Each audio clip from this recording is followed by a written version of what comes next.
निहारिका बिस्तर पर लेटे सो रही थी।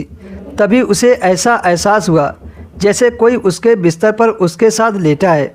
निहारिका ने जब धीरे से अपनी आंखें खोली तो देखा उसका छोटा भाई उसके पास बैठकर उसके शरीर पर अपना हाथ चला रहा था। निहारिका यह देखकर डर गई और लेटकर वह यह सोचने लगी आखिर उसका भाई उसके साथ क्या करना चाहता है। वह चुपचाप अपने भाई की हरकतों को देखने लगी।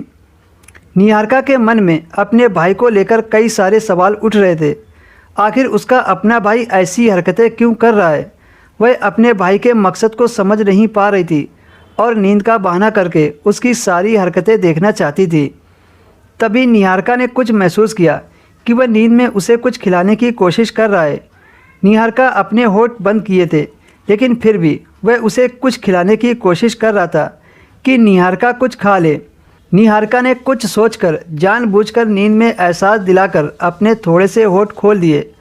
उस वक्त उसके अंदर एक अजीब सी घबराहट थी लेकिन निहारिका ने जाहिर नहीं होने दिया। तभी उसके फ़ोन की घंटी बजने लगी। उस आवाज़ से कमरे का माहौल पूरी तरह से बदल गया। निहारिका का भाई घबराकर उससे दूर हटकर लेट गया। वह इतनी तेज़ी से उठा था जिससे निहारिका समझ गई थी कि उसका भाई डर गया है कि कहीं मैं जाग ना जाऊं। निहारिका ने फ़ोन उठाया तो देखा उसके दोस्त का कॉल आया था।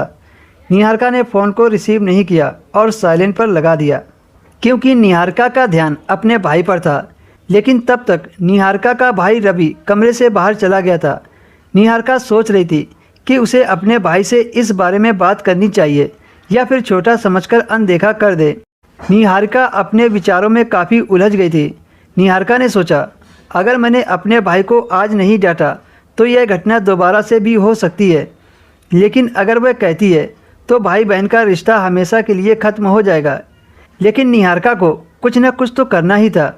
उसने अपने भाई से बात करने का फैसला किया और उठकर उसके कमरे में चली गई। रवि अक्सर अपने कमरे में पढ़ाई करता रहता था।